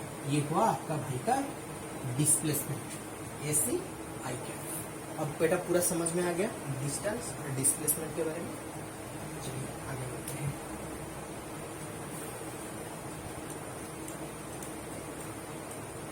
तो बेटा आपको याद आ गया होगा, मतलब अच्छे से आप समझ गए होंगे कि जो डिस्प्लेसमेंट होती है वो एक वेक्टर क्वांटिटी होता है, और जो डिस्टेंस होता है डिस्टेंस है स्केलर क्वांटिटी होता है। डिस्टेंस जो होता है वो एक क्या होता है स्केलर क्वांटिटी होता है। स्केलर क्वांटिटी मतलब इसका कोई दिशा नहीं, ओनली मैग्नीट्यूड है। Quantity only magnitude. डिस्टेंस का क्या होता है ओनली मैग्नीट्यूड होता है, कोई दिशा नहीं होता है डिस्टेंस। और डिस्टेंस की क्या होता है मतलब मान लीजिए वो तो वेक्टर क्वांटिटी था, वो पॉजिटिव हो सकता था, नेगेटिव भी हो सकता था, जीरो भी हो सकता था। लेकिन जो डिस्टेंस है वो इधर जीरो होगा या फिर पॉजिटिव होगा, क्योंकि जीरो मतलब बॉडी रेस्ट में होगा, टाइम के अनुसार मतलब उसका पोजीशन में कुछ चेंज नहीं आ रहा है, तो बॉडी क्या रेस्ट में होगा। तो अगर रेस्ट में होगा तो डिस्टेंस जीरो है, मतलब जहां था वहीं पे खड़ा है, तो डिस्टेंस भी जीरो होगा, डिस्प्लेसमेंट भी जीरो होगा। लेकिन डिस्टेंस जो क्या होगा कि मतलब पॉजिटिव वैल्यू भी ले सकता है उसका जो मैग्नीट्यूड है, लेकिन ये कभी नेगेटिव वैल्यू नहीं ले सकता। Distance can never be negative. Distance can never be negative, क्योंकि एक स्केलर क्वांटिटी होता है। तो आपको मतलब अगर डाउट आया होगा तो मैं आपको मतलब अच्छे से समझा रहा हूँ कि डिस्प्लेसमेंट को नेगेटिव वैल्यू कैसे मतलब दिया जाता है। मान लीजिए कि ये हो गया आपका एक्सिस, ये y एक्सिस है, ये x एक्सिस है। मतलब मान लीजिए आप t इक्वल टू 0 में आप यहाँ पे खड़े थे, क्या मतलब ये ओरिजिन, तो देखो ना ये हुआ ओरिजिन का t इक्वल टू 0 में आप कहाँ पे खड़े हैं ओरिजिन पे खड़े हैं, और t equal to t1 second में आप कहाँ है यहाँ पर है। मतलब मान लीजिए कि एक पॉइंट है, ये जो पॉइंट का जो कोऑर्डिनेट है -0, क्योंकि ये तो नेगेटिव एक्स एक्सिस में बेटा आ जाता है ना, थोड़ा सा सॉरी मतलब क्लियर नहीं था ये। चलिए ये -0 इस पॉइंट में आप है, t equal to t1 second में, तो आप कितना दूर तक आए -a, ये माइनस है मतलब ये यहाँ से ओरिजिन से इसका जो डिस्टेंस क्या होता है कोऑर्डिनेट का माइनस है ना, तो आपका डिस्प्लेसमेंट कितना हुआ -है i कैप, ये हुआ आपका। तो ये तो नेगेटिव डिस्प्लेसमेंट हो गया ना, और ये -i कैप भी लिख सकते हो, मतलब इसको a -i कैप भी रिप्रेजेंट कर सकते हो। तो ये -i कैप ज्यादा सुटेबल है, मतलब इसमें भी कोई गलत नहीं है, ये -i कैप भी आप लिख सकते हो, इसमें कोई प्रॉब्लम नहीं। लेकिन -i कैप जो सबसे आपके बुक्स में हो, क्वेश्चन में हो, कहाँ पे भी हो, ये जनरली रिप्रेजेंट किया जाता है। समझ में? तो ये डिस्प्लेसमेंट हो गया नेगेटिव। तो डिस्प्लेसमेंट कब जीरो हुआ, चलिए ये भी हम आपको दिखा रहे हैं। मान लीजिए कि आपका जो स्कूल का जो प्लेग्राउंड है, आपका रिक्रेशन पीरियड में तो आपका प्लेग्राउंड में आपको खेलना होगा, या फिर फिजिकल एजुकेशन पीरियड में। तो बेटा ये मान लीजिए कि ये आपका स्कूल का प्लेग्राउंड है, और क्या हुआ यहाँ पे मतलब 2 पॉइंट मान लीजिए, ये है A पॉइंट, ये है B पॉइंट और ये है C पॉइंट। तो आपको टीचर ने पूरा एक फुल मतलब यहाँ पे क्या मतलब ये जो सर्कुलर ग्राउंड के पेरीमीटर पे एक रनिंग लगाने के लिए आपको बोला। तो आपने C पॉइंट में आप खड़े थे, t इक्वल टू 0 में मतलब जब टाइम शुरू किया तो आप t इक्वल टू 0 में C पॉइंट पर खड़े थे। फिर आपने क्या किया पूरी मतलब फुल रिवोल्यूशन आपको करना है, क्योंकि टीचर ने बोला है, वरना पनिशमेंट हो जाएगा आपको। तो आप इस दूरी को तय करके आप आके C पॉइंट में t equal to t1 second में पहुंच गए। तो बेटा जहां से शुरू किए थे फिर उसी पोजीशन में आकर पहुंच गए। तो बेटा आपका इस जो मतलब केस में आपका डिस्प्लेसमेंट बेटा हो जाएगा 0। तो बेटा ये आप अब बताइए, डिस्प्लेसमेंट तो 0 हो जाएगा बेटा, क्या आपका डिस्टेंस 0 होगा? नहीं बेटा, आपका डिस्टेंस इस कंडीशन में आपका डिस्टेंस 0 नहीं है। अगर इस सर्कुलर पाथ का अगर रेडियस अगर हम r लीजिए तो आपने इसका पेरीमीटर में एक फुल 1 रिवोल्यूशन आप लगा लिए, तो आपका डिस्टेंस यहाँ पे हो जाएगा 2 पाई। तो मतलब समझ में आएगा बेटा। तो डिस्प्लेसमेंट जो होता है वो शॉर्टेस्ट डिस्टेंस होता है। तो 0 मतलब अगर इनिशियल पॉइंट और फाइनल पॉइंट दोनों सेम हो गए तो डिस्प्लेसमेंट हो जाएगा इस बॉडी का 0, लेकिन डिस्टेंस वहां पे 0 नहीं हो सकता है। ये नोट कर लीजिएगा, नोट कर लीजिए। मतलब if the initial and the final point will be same, point will be same, then the displacement of the particle will be 0. Then the displacement of the object, particle तो नहीं, अभी हम object को consider कर रहे हैं। Displacement of the object is 0। लेकिन इस कंडीशन में क्या होगा कि आपका जो डिस्टेंस है वो डिस्टेंस कभी 0 नहीं होगा। डिस्टेंस सिर्फ एक ही कंडीशन में 0 हो रहा है, अगर बॉडी रेस्ट में है तो। अगर बॉडी रेस्ट में हो तो उसका डिस्टेंस 0 हो सकता है, लेकिन बॉडी मोशन कर रहा है और उसका इनिशियल पॉइंट और फाइनल पॉइंट, जैसे इस केस में ये सर्कुलर ट्रैक के केस में यहाँ पे बॉडी का डिस्प्लेसमेंट जो हो गया वो 0 हो गया, लेकिन जो डिस्टेंस है वो 2 पाई r, मतलब ये पूरा पेरीमीटर एलंग में ये 2 पाई r का डिस्टेंस ये कवर किया। तो यहाँ पे डिस्टेंस 2 पाई r होगा, और जो डिस्प्लेसमेंट जो होता है, जो शॉर्टेस्ट डिस्टेंस होता है वो हो गया 0। तो बेटा अच्छी तरह से मतलब मुझे लगता है समझ में आ गया होगा डिस्टेंस और डिस्प्लेसमेंट के अंदर जो फर्क होता है। समझे बेटा?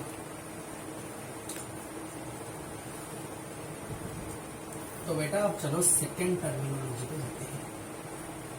सेकेंड टर्मिनोलॉजी, तो आपको डिस्प्लेसमेंट के बारे में पता चल गया, तो हम आपको बताएंगे वेलोसिटी। वेलोसिटी जिसको v से रिप्रेजेंट किया जाता है, समझे बेटा? तो जो डिस्प्लेसमेंट है ना बेटा, उसको आप s से रिप्रेजेंट कर सकते हो, या फिर x से रिप्रेजेंट कर सकते हो, या फिर y से रिप्रेजेंट कर सकते हो। मतलब x एक्सिस के अलग हो रहा है, तो मतलब क्वेश्चन में कभी कभी क्या होता है कि x से रिप्रेजेंट कर दिया जाता है, तो आप ये मतलब आप वहां पे मतलब घबराना कि जो x में रिप्रेजेंट कर दिया जाता है मतलब वही ही s है, मतलब वो वही डिस्प्लेसमेंट ही है।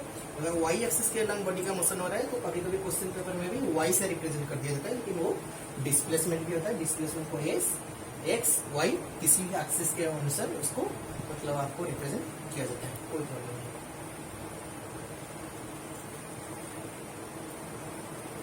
एक मिनट थोड़ा सा ब्रेक चल रहा है। तो अब चलिए सेकेंड टर्म जो समझते हैं वेलोसिटी। तो बेटा इसे भी हम छोटी सी एग्जाम्पल से बताते हैं।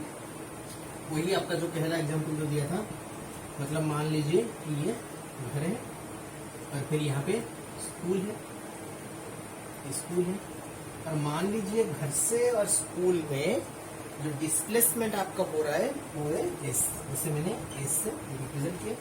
और उसी एस डिस्प्लेसमेंट को करने का मतलब आपका जो पोजीशन एस चेंज होने के लिए आपको टाइम लग रहा है टी सेकेंड। तो बेटा आपका जो वेलोसिटी होगी, वेलोसिटी क्या होता है? Displacement upon time, displacement of the object upon time जो होता है वो होता है, उसे बोलते हैं वेलोसिटी। तो आपके मन में अभी सवाल आया होगा कि भैया ये तो आपने बता दिया डिस्प्लेसमेंट बाय टाइम, इसका तो वेलोसिटी रिप्रेजेंट कर दिया, स्पीड तो हो सकता है। हाँ बेटा, किसने मना किया? स्पीड भी हो सकता है, लेकिन जो वेलोसिटी और स्पीड के अंदर जो मेन डिफरेंस होता है वो होता है कि वेलोसिटी एक वेक्टर क्वांटिटी होता है। मतलब वेलोसिटी वेक्टर क्वांटिटी मतलब इसका पॉजिटिव आ सकता है, नेगेटिव आ सकता है, जीरो आ सकता है, लेकिन जो स्पीड होता है एक स्केलर क्वांटिटी होता है, मतलब स्पीड कभी नेगेटिव नहीं हो सकती। जो वेलोसिटी क्या होता है, वेलोसिटी एक वेक्टर क्वांटिटी होता है, जनरली इससे वेक्टर क्वांटिटी।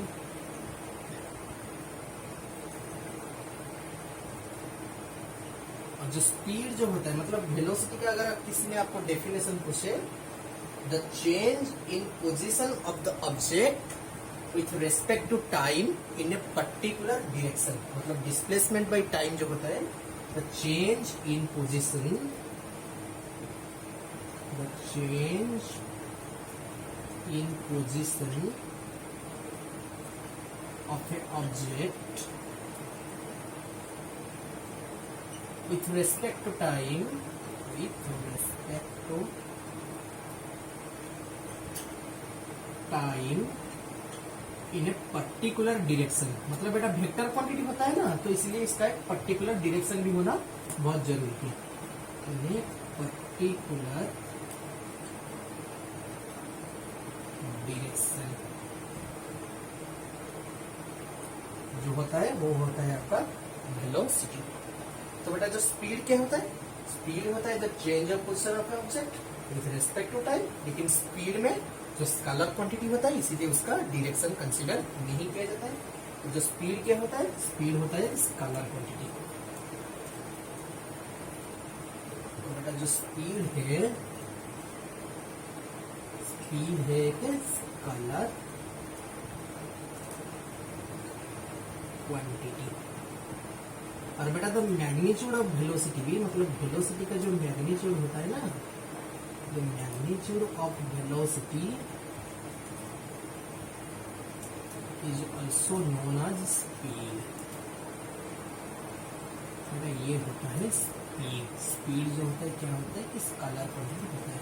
और स्पीड को कैसे रिप्रेजेंट किया जाता है, distance divided upon time, distance by time जो होता है इससे बोला जाता है स्पीड। तो अब समझ में आ गया बेटा स्पीड और वेलोसिटी का जो डिफरेंस क्या होता है। अब चलिए नेक्स्ट टर्म को समझते हैं जिसका नाम है एक्सीलरेशन। हम डिस्प्लेसमेंट के बारे में पता कर लिए, फिर डिस्प्लेसमेंट के बाद हम डिस्टेंस के बारे में भी हम पूरा अच्छी तरह से समझ चुके हैं। और उसके बाद हमने वेलोसिटी को समझा, वेलोसिटी के बाद स्पीड को समझा। अब स्पीड के बाद हम क्या करेंगे कि हम एक्सेलरेशन को समझेंगे। फिर उसके बाद जो एवरेज वेलोसिटी होता है, एवरेज एक्सेलरेशन, उतना में आपका क्या हो जाएगा, टर्मिनोलॉजी जो पार्ट होता है, मतलब जो बेसिक टर्मिनोलॉजी हो जाएंगे वो खत्म हो जाएगा। और बेसिक टर्मिनोलॉजी के बाद हम छोटी छोटी क्वेश्चन करना शुरू करेंगे। समझ में आने बेटा? चलिए आगे बढ़ते हैं। एक्सेलरेशन,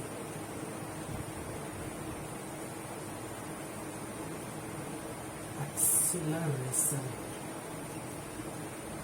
मतलब आप सबका बेटा, मतलब आप जो बाइक में हो या फिर जो कार में हो, बस में हो, जहाँ पे से भी मतलब आप जर्नी कर रहे होंगे, तो आपका गाड़ी का जो डैशबोर्ड होता है, डैशबोर्ड मतलब वो जो स्टीयरिंग के पीछे वो जो होता है, मतलब यहाँ पे एक ऐसा मतलब एक होता है ना मीटर। देखिए डैशबोर्ड में ये 0 से शुरू होता है, यहाँ पे 10 होता है, यहाँ पे 20 होता है, 30 होता है, फिर यहाँ से 200 तक जाता है ज्यादातर गाड़ियों में।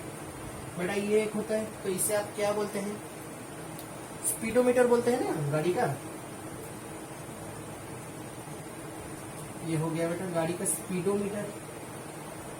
मतलब स्पीडोमीटर क्या होता है, जो गाड़ी का मतलब आपकी उसी टाइम में, उसी इंस्टेंट टाइम में जो गाड़ी का आपका स्पीड क्या रहता है, तो मतलब ये किलोमीटर पर आवर या फिर किलोमीटर पर सेकंड, ज्यादातर किलोमीटर पर आवर इसका जो यूनिट होता है स्पीड, मतलब आपका स्पीडोमीटर का जो स्टैंडर्डाइजेशन किया गया है ये किलोमीटर पर आवर में की गई है। तो बेटा इस स्पीडोमीटर में क्या एक पिन लगी होती है, मतलब एक हैंड बोलते हैं उसे। और स्पीडोमीटर का जो पिन होता है वो यहाँ से ऐसे ऐसे घूमता है ना बेटा, वो आपको इंडिकेट करता है कि जो इंडिकेटर होता है स्पीडोमीटर का, जो इंडिकेटर इसमें लगा होता है। तो बेटा उस स्पीडोमीटर का इंडिकेटर कैसे मूव करता है, मतलब आपका गाड़ी के जो राइट साइड का जो है एक हैंडल सा होता है, मतलब बाइक को कंसिडर में लीजिए, बाइक को या फिर कार में जो नीचे होता है उसे एक चीज होता है ना एक्सेलरेटर। जब आप एक्सीलरेटर को दबाते हो तो बेटा क्या होता है, जो स्पीडोमीटर का जो पिन है, स्पीडोमीटर का पिन का डिफ्लेक्शन होता है, वो आपको दिखाता है कि आपका इंस्टेंटेनियस स्पीड कितना है। तो बेटा ये एक्सीलरेटर क्या होता है, तो बेटा एक्सीलरेशन, एक्सीलरेशन होता है बेटा क्या, the rate of change of velocity. ये बेटा अच्छे से पहले डेफिनेशन को समझ लीजिए, the rate of change of velocity of any object, the rate of change of velocity of any object को बोला जाता है एक्सीलरेशन। मतलब मान लीजिए कि बेटा आप बाइक में कहाँ तक सफर कर रहे हो, घर से कोचिंग तक का सफर कर रहे हो। मतलब बेटा रास्ते में देखिए, ये आपका घर से, ये है पहला स्टॉपेज ए, फिर दूसरा स्टॉपेज आता है बी, फिर सी में पड़ता है आपका कोचिंग सेंटर। मतलब आपका घर से ए तक का जो रास्ता है वहां पे बहुत सारे क्या है कि हॉर्न्स वगैरह है बेटा, हॉर्न्स वगैरह है। तो अगर हॉर्न्स वगैरह है तो गाड़ी आपको तो धीरे चलाना होगा, मतलब हॉर्न्स के ऊपर आप एरोप्लेन के जैसा चलाओगे तो आप सीधा हॉस्पिटल जाओगे, कोचिंग सेंटर में तो कभी पहुंच नहीं पाओगे। तो बेटा हॉर्न्स में आप क्या किए ना, गाड़ी आप धीरे चलाए, मतलब इतना धीरे धीरे धीरे धीरे करके आपको ए तक पहुंचना। लेकिन ए से बी तक जो होता है वो रास्ता मतलब पूरा मतलब चकाचक रास्ता, मतलब पूरा शानदार रास्ता, मतलब एक भी हम्स नहीं, पूरा नेशनल हाईवे, मान लीजिए कि नेशनल हाईवे है। तो यहाँ पे बेटा गाड़ी तो आपको स्पीड में मतलब पूरा एरोप्लेन की तरह चलानी होगी, लेकिन कभी मत चलाइएगा। रोड का जो रूल है नेशनल हाईवे में भी आपको देखे होंगे, आपको बोर्ड लगे होते हैं 50, 60, मतलब इतना साइन बोर्ड सब लगे होते हैं ना, 50, 60, फिर यहाँ पे कभी कभी 80, मतलब आपको इतना स्पीड लिमिट आपका रहना चाहिए, इससे मतलब आगे नहीं बढ़ना चाहिए। अगर कहीं भी आपको पुलिस के सामने आप आ गए ना तो आपको फाइन हो जाएगी, या फिर जो आपका एक्सीडेंट होने के चांसेस बहुत ज्यादा है। कभी भी एरोप्लेन की तरह मत चलाएगा, रास्ता है तो गाड़ी की तरह ही चलाएगा। ज्यादातर बच्चे आके कॉलेज के बच्चे क्या करते हैं, गाड़ी को पूरा एरोप्लेन समझते, जो KTM वगैरह बाइक जो करते हैं तो वो बच्चे पूरा मतलब एरोप्लेन की तरह चलाते हैं। कभी तो अभी मतलब 3 दिन पहले हमारे घर के सामने एक मतलब बंदा एक क्या था कि वो बुलेट में जा रहा था, गाड़ी से गिर गया, चोट लगी उसको। तो ये मतलब मान लीजिए कि नेशनल हाईवे, मतलब ये बेटा पूरा मतलब शानदार गजब लेवल का सड़क है। तो यहाँ पे तो आपको मतलब पूरा स्पीड में जाना होगा, मतलब 50 किलोमीटर पर आवर आपका रेंज है, मतलब यहाँ पे स्पीड लिमिट, तो आप 50 में ही गए। फिर B से C तक जब आपका कोचिंग सेंटर से, मतलब ये B से आपका कोचिंग सेंटर फाइनल जो सफर था, वहाँ पे क्या हुआ कि वहाँ पे रास्ता भी इसी तरह है, मतलब ये भी हॉर्न्स वगैरह बहुत ज्यादा है, मतलब रास्ता खराब है। तो बेटा जब आप A से पहुंचे, मतलब 0 से A तक जब पहुंचे, तो आपको लगा क्या रास्ता आगे साफ है, तो रास्ता आगे साफ है, आपको तो स्पीड बढ़ाना होगा। इसलिए आपने स्पीड चेंज करने के लिए गाड़ी का क्या की, आपने एक्सीलरेटर को अच्छी तरह से, मतलब ऐसे अच्छी तरह से मतलब एक्सीलरेशन को दबाए और आपका गाड़ी बहुत स्पीड से जाने लगा। तो ये जो एक्सीलरेशन जो होता है, ये होता है rate of change of velocity और the rate of change of speed. क्योंकि बेटा आप A में 0 से A तक मतलब आपको लगा T1 टाइम लगा आपको सफर करने में, फिर A से B तक क्या हुआ आपका T2 टाइम आपको लगा सफर करने में, फिर B से C तक आपको T3, मतलब इतना टाइम लगा आपको सफर करने में। मतलब मान लीजिए कि 0 से A तक, मतलब जब आप 0 से, मतलब आपका V इक्वल टू 0 होगा, क्योंकि आपने तो शुरू किया। मतलब जब आप पहुंचे A पॉइंट में आपका वेलोसिटी हो गया था V1, फिर जब आप B पॉइंट में पहुंचे आपका वेलोसिटी था V2, फिर कोचिंग में तो 0 हो जाएगा वेलोसिटी, क्योंकि कोचिंग तो आपका फाइनल स्टॉपेज है, उसके आगे तो आपको जाना ही नहीं, यहाँ पे तो आपको रुकना पड़ेगा। तो बेटा जो एक्सीलरेशन यहाँ पे जो होता है, मतलब इसको अगर A1 में ले जाऊं तो ये A1 आएगा V1 माइनस 0/T1, मतलब change in velocity with respect to time और the rate of change of velocity is known as the acceleration. तो बेटा यहाँ पे अगर एक्सीलरेशन को मैं A2 मान लूं तो A2 का वैल्यू आ जाएगा V2 माइनस V1/T2, और यहाँ से B से C तक को अगर मैंने एक्सीलरेशन को A3 भी कंसीडर कर लिया तो A3 का वैल्यू आ जाएगा 0 माइनस V2/T3। तो बेटा एक्सेलरेशन तो वेक्टर क्वांटिटी है, अगर ये नेगेटिव भी आ गया तो भी कोई प्रॉब्लम नहीं, अगर ये नेगेटिव आया तो इसको एक्सीलरेशन भी रिटार्डेशन बोला जाता है, क्योंकि बेटा आप यहाँ पे बहुत तेज रफ्तार से जा रहे थे, लेकिन अगर रास्ता खराब हुआ तो आपको आपके एक्सीलरेशन को, आपके वेलोसिटी को आपको कम करना पड़ा, इसलिए वेलोसिटी को कम जिसे करना पड़ा तो इससे आपका एक्सीलरेशन ही आपका रिटार्डेशन बोला जाएगा। रिटार्डेशन आपका क्रिएट हुआ, रिटार्डेड मतलब थोड़ा रिटार्डेड हो गया, आपका जो वेलोसिटी है वो थोड़ा कम गया, मतलब वो थोड़ा घट गया, वेलोसिटी का मतलब जो वैल्यू है थोड़ा कम हो गया, समझो बेटा। तो एक्सीलरेशन है कि वेक्टर क्वांटिटी होता है एक्सीलरेशन, मतलब इसे A से रिप्रेजेंट किया जाता है और ये रहता है वेक्टर क्वांटिटी। समझ में आया बेटा? तभी इंस्टेंटेनियस वेलोसिटी, इंस्टेंटेनियस एक्सीलरेशन के बारे में आगे समझते हैं। तो बेटा आपको तो मतलब पता चल गया होगा, तो एक्सीलरेशन जो होता है वो क्या होता है, del we upon del t, मतलब change in velocity upon time. तो जो इंसर मतलब एक्सीलरेशन समझते हैं, एक्सीलरेशन क्या बोला कि change in velocity upon time, मतलब v final minus v initial upon time. तो बेटा आप समझते हैं कि इंस्टेंटेनियस एक्सीलरेशन मतलब acceleration at a particular instant. Particular instant मतलब क्या, a very small fraction of time, मतलब मान लीजिए कि मतलब बहुत कम मतलब कोई डिस्टेंस होगा, कोई इंचेस में होगा या फिर कोई सेंटीमीटर में होगा, उसी डिस्टेंस के अगर हम कंसीडर में ले जाए तो ए इंस्टेंटेनियस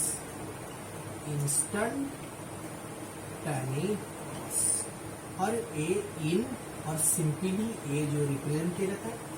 तो बेटा मान लीजिए कि मतलब स्मॉल टाइम में, मतलब एक स्मॉल टाइम में जो वेलोसिटी जो था, मतलब ये V F minus V I को ऐसे रिप्रेजेंट किया जाता है, del we upon T. Del V मतलब ये होता है चेंज इन वेलोसिटी, समझ में आएगा बेटा, चेंज, इसको बोला जाता है चेंज डेल वी। तो मतलब ये जो स्मॉल टाइम में और ये जो स्मॉल डिस्टेंस में आपका क्या हुआ कि एक्सीलरेशन जो वेलोसिटी है वो भी बहुत स्मॉल फ्रैक्शन में ही चेंज, स्मॉल। तो इसीलिए इसको मैं रिप्रेजेंट कर दिया कि डेल वी डी वी, और इसे सिंपली डी वी में रिप्रेजेंट कर रहा हूँ, डी वी। जो एक्सीलरेशन इंस्टेंटेनियस होता है D V upon D T होता है बेटा। तो डी वी होता है small change in velocity, small change in velocity. और बेटा जो डी टी होता है वो होता है स्मॉल फ्रैक्शन ऑफ टाइम, मतलब very small fraction of time, कोई मिली सेकेंड हो या फिर कोई मतलब बहुत कम सेकेंड में अगर हम स्टडी करें तो केस को, तो जो होता है जो उसमें जो टाइम का जो वैल्यू चेंज होता है वो होता है small fraction of change in time, small fraction of time. इससे बोला जाता है इंस्टेंटेनियस एक्सीलरेशन और D V upon D T. फिर बेटा आता है वेलोसिटी इंस्टेंटेनियस, वेलोसिटी इंस्टेंटेनियस और वी इन और सिंपली वी रिप्रेजेंट भी किया। देखिए क्वेश्चन में जो आएगा सब इंस्टेंटेनियस में आएगा, मतलब हम जब क्वेश्चन नेक्स्ट क्लास में आपको हम इसके ऊपर बहुत अच्छा क्वेश्चन कराएंगे, मतलब वो डेरिवेशन और इंटीग्रेशन टाइप का क्वेश्चन आएगा, हम आपको बता देंगे। मतलब आप अभी नए हो, 11th में हो और आपको डेरिवेटिव और इंटीग्रेशन के बारे में पता नहीं है, तो मतलब इस चैप्टर की ओरिएंटेड जितना आपको चाहिए, मतलब छोटा 2-3 टाइप का जो डिफरेंशिएशन, चेन रूल और इंटीग्रेशन हम आपको अच्छी तरह से बता देंगे, आप इसका चिंता मत कीजिएगा, समझे। आप बस अच्छे से पढ़िएगा, जो नोट्स मतलब जो कंटेंट आपको दिया जा रहा है, जो समझा जा रहा है, आप पूरा इसको मतलब अच्छी तरह से घर में जाकर पढ़िए, खुद नोट बनाइए। मतलब जो फ्रेशर्स है उनके लिए हम बोल रहे हैं, अच्छे से मतलब पढ़िए, नोट बनाइए, क्वेश्चन वगैरह कीजिए।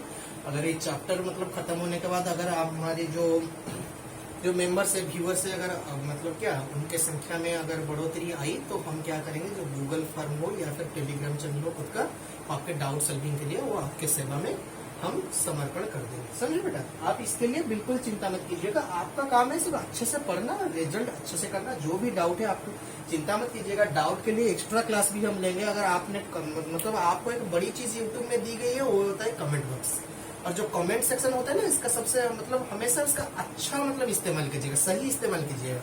हमेशा हर चीज का अगर सही इस्तेमाल कीजिएगा तो वो आपके लिए अच्छा रहेगा। तो कमेंट सेक्शन में आपको अगर ये चैप्टर में कुछ समझ में नहीं आया तो आप सीधा कमेंट सेक्शन में डाल दीजिए। कमेंट सेक्शन में हम जब पढ़ेंगे कि हाँ तो बच्चों को दिक्कत हुई तो हम एक स्पेशल क्लास ले जाएंगे और चैप्टर खत्म होने के बाद उसको अच्छी तरह से आपको समझा देंगे, है ना बेटा। तो कमेंट सेक्शन में आप अच्छा इस्तेमाल उसका कीजिए, सही इस्तेमाल कीजिए।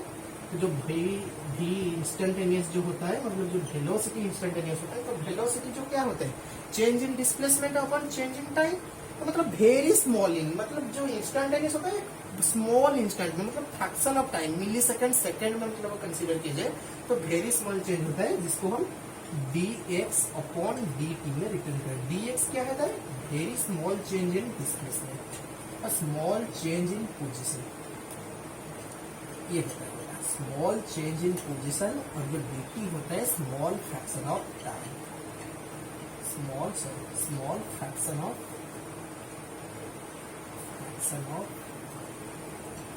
टाइम। तो जो v इंस्टेंटेनियस और वेलोसिटी जो होता है dx बाई dt। तो बेटा अब एक्सीलरेशन और डिस्प्लेसमेंट के अंदर जो इंस्टेंटेनियस एक्सीलरेशन और इंस्टेंटेनियस जो डिस्प्लेसमेंट उसका अंदर अपने रिलेशन निकाल देंगे। तो बेटा ये आपको समझ में आ गई होगी। चलिए आगे बढ़ते हैं।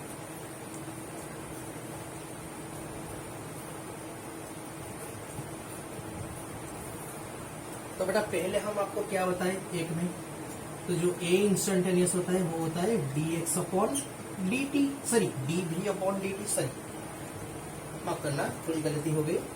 तो ये है dv अपॉन dt।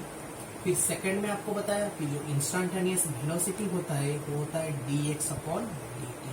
तो ये इसको जो a इंस्टेंटेनियस है इसको हम कैसे रिप्रेजेंट कर सकते हैं, तो dv upon dx into dx upon dt। क्योंकि देखिए मैंने यहाँ पे एक dx को डिवाइड किया, फिर इसके ऊपर एक dx को मल्टीप्लाई किया, तो dv upon dx into dx upon dt। तो बेटा पता है ना आपको जो dx अपॉन dt क्या होता है, इंस्टेंटेनियस वेलोसिटी होता है ना। तो ये हो गया v instantaneous dv upon dx। तो ये भी बेटा बहुत इंपॉर्टेंट है 3 में, इसको सबसे मतलब पॉइंट करके याद रखिएगा, क्योंकि आप जब प्रॉब्लम करोगे ना जेईई और नीट में ज्यादातर क्वेश्चन इससे पूछते हैं, मतलब इंटीग्रेशन और डिफरेंशिएशन टाइप का क्वेश्चन। और उसका हम मतलब समझे कि इंटीग्रेशन का मतलब क्या होता है, डिफरेंशिएशन का मतलब क्या होता है, ग्राफ में इसे कैसे यूज किया जाएगा हम आपको अच्छी तरह से समझाएंगे नेक्स्ट क्लास में। तो आप अच्छे से समझिए इसे, तो इसे भी नोट कर दीजिएगा। तो जो ए होता है वो होता है v dv अपॉन dx। ये बेटा 3 फॉर्मूला, ये होता है dv upon dt, v instantaneous होता है dx अपॉन dt, और जो a इंस्टेंटेनियस होता है v, मतलब ये होता है acceleration displacement relationship. Acceleration displacement relationship,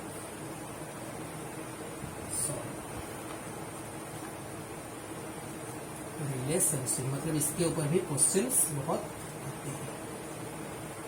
तो बेटा आपका जो बेसिक्स जो है हम आपको अच्छी तरह से समझाए दिए। तो ये तीनों फार्मूला जो है अच्छे से याद रखिएगा। अभी और तीनों फार्मूला हम आपको दे रहे हैं जो कि इक्वेशंस ऑफ मोशंस होते हैं। समझ में आया ना बेटा, इक्वेशंस ऑफ मोशन मतलब मुझे लगता है आप शायद 9th या 10th क्लास में उससे पढ़े होंगे, 9th क्लास में शायद पढ़े होंगे सीबीएसई एनसीईआरटी सिलेबस के मतलब हिसाब से आप equations of motions, equations of motion मतलब बेटा 3 इक्वेशन तो होता है ना। तो पहला आपको होता है जो फाइनल वेलोसिटी होता है वो होता है initial velocity plus acceleration into time v equal to u plus at, जो होता है पहला इक्वेशन। जो सेकेंड इक्वेशन आता है ये होता है s equal to u plus half at square. फिर जो तीसरा जो इक्वेशन आता है वो होता है v square minus u square upon equal to 2as। मतलब बेटा इसका प्रूफ कुछ जरूरत नहीं है, मतलब आपको बोर्ड्स में अगर तो पूछते हैं क्वेश्चन 11th बोर्ड्स में, अगर ठीक है आपको अगर प्रूफ चाहिएगा तो आप कमेंट सेक्शन में आप कमेंट करके बताइएगा। अगर ये तीनों का प्रूफ आपको चाहिए होगा तो हम मतलब क्लास में अगली क्लास में इसे करा देंगे, कोई बात नहीं। लेकिन जो प्रूफ्स जो होता है वो मुझे लगता है जेईई और नीट में इतना जरूरत नहीं है, क्योंकि जेईई और नीट से प्रॉब्लम से डील करते हैं भाई, कहाँ प्रूफ पूछते हैं। थोड़ी सी सब्जेक्टिव लेवल का एग्जाम का होता है क्या। तो b square minus square by 2as s equal to ut plus half at square, sorry यहाँ पे गलती कर दी, ut plus half at square, यहाँ पे थोड़ी गलती होगी, सॉरी। ये बेटा s equal to ut plus half at square, s equal to ut plus half at square. फिर जो होता है v इक्वल टू, तो ये जो v होता है ये फाइनल वेलोसिटी होता है, फिर u होता है ये होता है इनिशियल वेलोसिटी। इनिशियल वेलोसिटी मतलब जब बॉडी का p इक्वल टू 0 में जो वेलोसिटी होगा, मतलब जहां से आप ऑब्जर्वेशन शुरू किए, जिस समय से आप ऑब्जर्वेशन शुरू किए उस समय से बॉडी का जो वेलोसिटी होगा और t इक्वल टू 0 में, उस वेलोसिटी को हम u से रिप्रेजेंट करते हैं, जिसका मतलब क्या बोला जाता है इनिशियल वेलोसिटी। और एक्सीलरेशन जो होता है एक्सीलरेशन, और जो टाइम होता है मतलब u से लेकर v तक का इसका वेलोसिटी को पहुंचने में जितना टाइम लगा वो होता है उस टाइम। और एस मतलब एस डिस्प्लेसमेंट को मतलब कवर करने के लिए उसको UT plus half eighty square मतलब कितना डिस्प्लेसमेंट मतलब कितना मतलब क्या डिस्टेंस हो कवर किया वो UT plus half eighty square. You होता है इनिशियल वेलोसिटी, टाइम होता है मतलब इस डिस्प्लेसमेंट को कवर करने के लिए उसको कितना टाइम लगा मतलब 5 सेकंड लगा, तो टी की जगह में आप 5 ही पुट करेंगे। और एक्सेलरेशन प्लस टी स्क्वायर, अगर कोई फोर्स नहीं लगा होगा तो एक्सेलरेशन 0 हो जाएगा, क्योंकि आपको पता होता है ना फोर्स इक्वल होता है मास इंटू एक्सेलरेशन। अगर बेटा फोर्स 0 हो जाएगा तो एक्सेलरेशन 0 हो जाएगा, क्योंकि मास अपने बॉडी तो कभी 0 नहीं हो सकती है। मतलब पर्टिकुलर केस में मतलब अभी हमारा जो अर्थ फ्रेम ऑफ रेफरेंस में तो मास ऑफ ए बॉडी कभी 0 नहीं हो सकता है। कभी वहाँ लाइट के स्पीड में अगर बॉडी जाता है तो मास उसका इंफिनिटी हो सकता है, और हाँ इंफिनिटी हो सकता है मास के मतलब जो थ्योरी ऑफ रिलेटिविटी के अनुसार, लेकिन मास ऑफ ए बॉडी कभी 0 तो नहीं हो सकती है। तो फोर्स 0 हो जाएगा तो एक्सेलरेशन 0 हो जाएगा, मास एक बॉडी का कभी 0 नहीं हो सकती है। तो बेटा v square minus u square मतलब ये जो इनिशियल वेलोसिटी ये होता है ये होता है फाइनल वेलोसिटी, ये होता है इनिशियल वेलोसिटी, और ये जो s होता है डिस्प्लेसमेंट होता है, ये होता है इसका एक्सेलरेशन। तो बेटा आज 3 फार्मूला, चलिए आज रिवीजन कर लेते हैं। आज हमने क्या क्या पढ़े, आपको टोटल 6 फार्मूला हम आपको दिए। जो पहले फार्मूला आपको दिए थे हम वो दिए थे a equal to D V upon D T. फिर सेकेंड फार्मूला आपको दिए थे v equal to D X upon D T. फिर तीसरा फार्मूला दिए थे a equal to V D V upon D X. फिर चौथी फार्मूला क्या दिया आपको इक्वेशन ऑफ मोशन से v equal to U plus A T. फिर पांचवा जो दिया आपको s equal to U T plus half A T square. मतलब प्रूफ की कोई जरूरत नहीं है, अगर आप बोलोगे मतलब कमेंट सेक्शन में आपको दे दी गई है, कमेंट सेक्शन में आप कमेंट करके हमें बताओ। अगर आपको प्रूफ की जरूरत होगी ये जो तीनों की, तो हम आपको मतलब यहाँ क्लास में उसको आपको बता देंगे। लेकिन मुझे लगता है स्कूल में भी आपको बताएंगे, और प्रूफ जो होता है बोर्ड्स में सिर्फ बोर्ड्स में भी आपका 11th क्लास में कहाँ बोर्ड होता है, सिर्फ स्कूल लेवल का एग्जाम होता है। तो प्रूफ जेई और नीट की कोई भी जरूरत नहीं है। फिर जो 6th फार्मूला जो दिए थे हमने v square minus U square equal to 2as। तो बेटा ये जो 6 फार्मूलाज हैं इसे अच्छी तरह से बेटा याद कर लीजिएगा। तो हमारा जो अगली क्लास जो होगा इसमें हम ये 6 फार्मूला को कैसे एप्लीकेशन किया जाएगा उसके ऊपर अच्छे अच्छे प्रॉब्लम्स करेंगे, और काइनेमेटिक्स का जो आगे हम सिलेबस को कवर करेंगे। तो बेटा आज हमने क्या क्या पढ़े थोड़ा सा रिविजन कर लेते हैं। आज पहले हमने पढ़े mechanics. Mechanics is the branch of physics which deals with the condition of rest और मोशन। फिर मैकेनिक्स के अंडर आता है 3 चीज, एक होता है स्टैटिक्स, दूसरा होता है डायनामिक्स, तीसरा होता है काइनेमेटिक्स। स्टैटिक्स होता है the study related with the object, the study related with the object which is in rest, मतलब जो रेस्ट में होता है उसके साथ जो स्टडी रिलेटेड होता है वो होता है स्टैटिक्स। फिर the study related with the object which is in motion होता है आपका डायनामिक्स। फिर काइनेमेटिक्स क्या होता है, काइनेमेटिक्स होता है कि जो मतलब एक मोशन जो the study related with the object which is in motion without considering the reason of motion, मतलब हम मोशन के ऑब्जेक्ट मतलब जो रीजन से हमें कोई मतलब नहीं है। फिर हमने काइनेमेटिक्स में आया, काइनेमेटिक्स में हम बेसिक टर्मिनोलॉजीज को हमने मतलब यहाँ पे हम आज पढ़े कि हम पहले पढ़े वेलोसिटी, फिर वेलोसिटी के बाद पढ़े स्पीड, और स्पीड और वेलोसिटी में हमने डिस्प्लेस जो डिफरेंशिएट होती है हमने उसका किया, उसका फर्क हमने समझा अच्छी तरह से कि वेक्टर जो वेलोसिटी होता है एक वेक्टर क्वांटिटी होता है, स्पीड जो होता है एक स्केलर क्वांटिटी होता है। फिर उसके बाद हमने क्या हम डिस्टेंस डिस्प्लेसमेंट के बाद हम वेलोसिटी स्पीड के बाद हमने डिस्टेंस और डिस्प्लेसमेंट को भी अच्छी तरह से समझा। उसके बाद बेसिक टर्मिनोलॉजी के बाद हमने ये 6 फार्मूला को आज अच्छी तरह से समझा। तो मुझे लगता है आप ये जो आज का क्लास का जो लेक्चर है ये आपका पूरा फाउंडेशन लेवल का है, फंडामेंटल है। आप अच्छी तरह से इतने फार्मूला को याद करके आगे, क्योंकि कल जो आपका जो क्लास होगा मतलब अगला जो क्लास होगा, अगला क्लास में इन फार्मूलाज में और भी ज्यादा फार्मूला है, यहाँ से भी बहुत ज्यादा से फार्मूला डिराइव हो सकते हैं। उसका हम अच्छी तरह से आपको एप्लीकेशन ही बताएंगे, उसका प्रॉब्लम में कैसे एप्लीकेशन किया जाएगा। और बेटा अब तक आप हमारी चैनल को लाइक शेयर और सब्सक्राइब नहीं किए हो तो जल्दी से कर लीजिए। आपका ब्याज में आपका दोस्तों को दूसरे बच्चों को बताइए, क्योंकि क्लास मतलब आपको मुझे लगता है कि आपको अच्छा लगेगी। और कैसे लग रहा है आप भी कमेंट सेक्शन में हमें बताएं, और हमें भी क्या इम्प्रूव करना चाहिए, मतलब आपका suggestion, viewer suggestion is the best. मतलब आपका सजेशन क्या होता है, मतलब हमें और क्या इम्प्रूव करना चाहिए, कैसे और इम्प्रूव करना चाहिए, मतलब पढ़ाई का स्टाइल हो या टीचिंग का मेथड हो, क्या इम्प्रूव करना चाहिए जरूर बताएगा। तो अच्छे से इसको रिवाइज करके आइए। अगला सेक्शन जो होगा, अगला क्लास जो होगा, ये आपका प्रॉब्लम्स में हम अच्छे अच्छे क्वेश्चंस भी कराएंगे। तो आपका आज का क्लास यही खत्म हुआ। और बेटा good night, stay safe, be happy और अच्छी से पढ़ाई कीजिए। और तब तक के लिए चलिए।